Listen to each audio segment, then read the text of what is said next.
Hey guys, you'll have to pardon the sound quality of this video here. Got a little bit of a freak windstorm outside and I have no idea when it's going to let up. And I can't just wait until it dies down because the show must go on. And also, we got a little something wrong with the camera here. I'll have to call tech support once this is all finished. Anyway, today we're going to be looking at...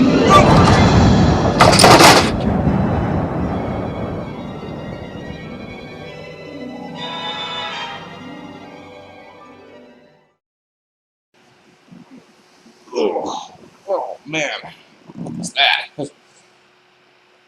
Huh. Okay, my camera seems to be working better now.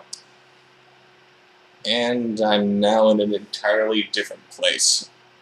Huh. Weird.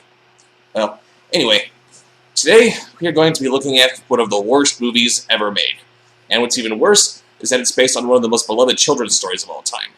We're going to look at The Wizard of Oz. I mean it. This movie is complete garbage. It has absolutely nothing going for it except... Hey, what's this? No, not this Wizard of Oz. This one. This is a 1925 silent film that's starring, written by, and directed by Larry, insert dirty joke here, Seaman. And right off the bat, the movie fails within its first 5 seconds. You see that the story is being read to a little girl by her grandfather, who both apparently live in Dr. Caligari's subconscious.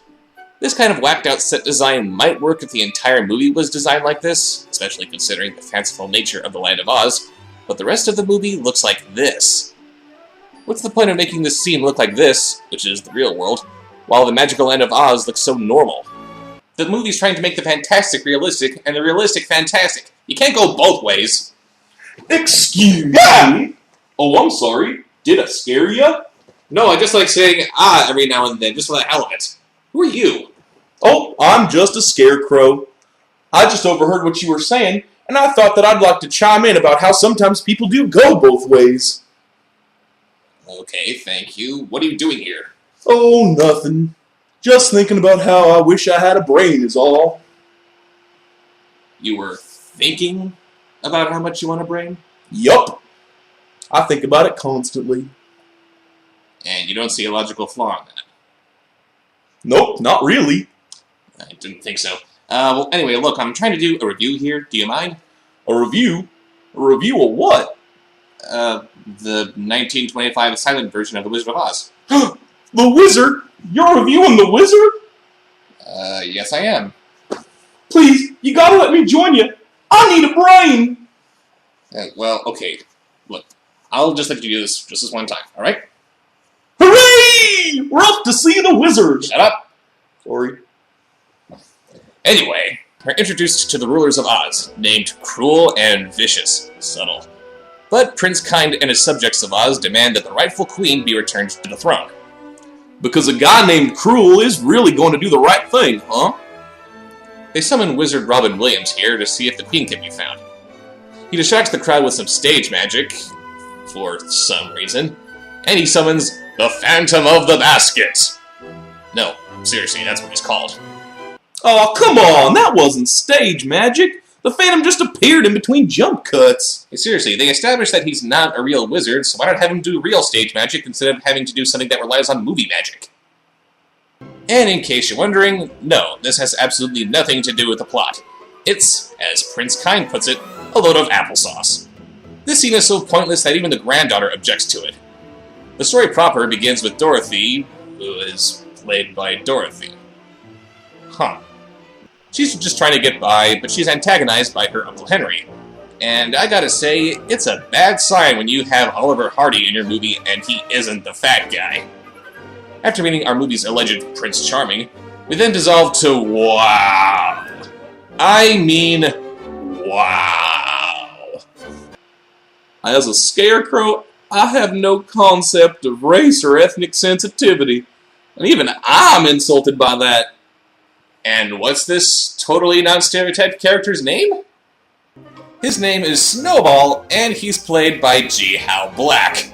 This movie is just all kinds of class, isn't it? We then cut to our writer-slash-director-slash-star, Larry Seaman. He plays a delightfully comical farmhand who somehow maintains his job despite stealing eggs and causing physical harm to his employer. In the spring, a young man's fancy turns to thoughts of lollipops. I'm not used to thinking. Do young men's fancies turn No, to... they don't. I didn't think so. He tries to give it to Dorothy, and while I normally sympathize with insecure protagonists who can't get up the nerve to talk to the object of their would-be affections, it's really hard for me to do so when the protagonist looks like an undead Pee Wee Herman. More slapstick ensues, and I'm not going to dignify it by commenting on it. Long story short, it's not funny, and it's completely pointless. No, I'm not kidding. 10 minutes pass since this stupid farmhand is introduced, and all of it is meaningless padding. Who does this guy think he is? Seth MacFarlane? And isn't this happening after the narrator's granddaughter already told him to get to the point? It is indeed. Brevity? What's that? We finally get back to the plot as Dorothy's Auntie Em tells her true backstory. Apparently she was left on her doorstep when she was a baby, along with some papers that Cruel is eager to get his hands on. Wait, if this Cruel guy is anxious to get the papers, keeping Dorothy from becoming queen, I'm assuming, and if he already knows where to find them since he can't just send a plane to fetch him, why didn't he ever try to do this before now? Got me. Anyway, Dorothy's 18th birthday finally comes, and she's excited because her uncle apparently has some big secret to tell her. Hold on. Dorothy was a minor and both of them farmhands had the hots for her? Hey, consider yourself lucky that we haven't seen Uncle Henry try to do anything with her. So the plane that Cruel sent out, which is missing one of its wings now, lands on their farm, and... Nobody expects the Spanish Inquisition! They demand that they be given the papers that were left with Dorothy, but Uncle Henry refuses. So they decide to tie her up instead. And why aren't they hanging her by the neck, since their orders were to retrieve the papers or kill her? They don't even have to do that. They have guns! I don't even know why this is a problem. Apparently human beings can survive a 100-foot drop just fine. Oh, and get this. The tornado that takes Dorothy to Oz finally shows up. 34 minutes in! This movie is 71 minutes long, and at the halfway mark, we're finally going to Oz! Oh, no, wait. We have the tornado, and then we get, guess what? More slapstick! God! I want to invent time travel just so I can punch Larry Seaman in the face. We all do. Anyway, they all hide in this little hut and it gets blown away. And judging by this music, it sounds like the Nostalgia Critic just bought himself one more Neverending Story 3 DVD.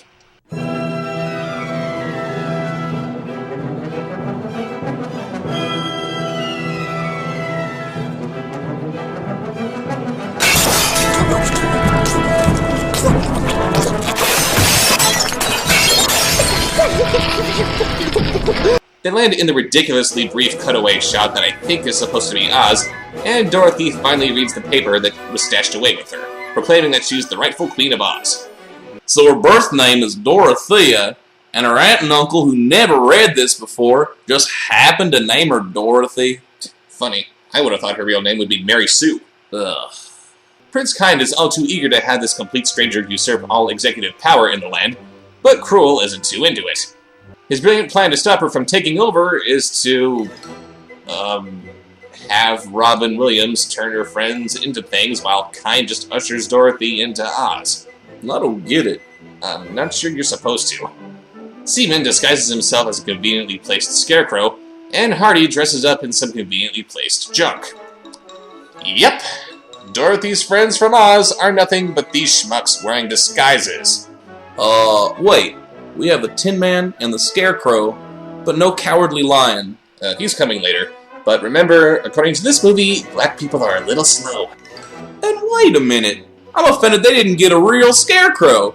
They just put a man in Scarecrow face. So Cruel captures Dorothy's friends and banishes Seaman and Snowball Shut up. Down to the dungeon. And Hardy is now out of his Tin Man outfit and is roaming free in the palace? Why isn't Cruel tossing him in the dungeon too? Why are they calling him the Tin Woodsman when he's clearly not a Tin Woodsman? Because the sky is blue, I don't know. Time passes to the point that even Uncle Henry is dubbed the Prince of Wales. Get it? 'Cause he's fat!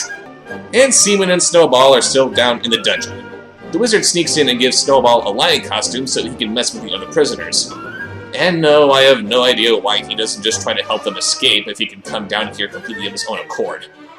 Seaman easily climbs out of the dungeon that wasn't even locked, but Hardy chases him back down. So can we just skip the slapstick that's obviously coming up? That's the best idea I've heard all day. After another 11 minutes of padding, the plot finally resumes as Cruel decides that if he can't kill Dorothy, maybe he can marry her instead. Prince Kind interferes, and Seaman just happens to show up and help him out. Yeah, I'm sure that all 90 pounds of this guy can stand a chance against Cruel's elite guard. So Cruel is defeated, and Dorothy leaves with Kind so that they can be wed.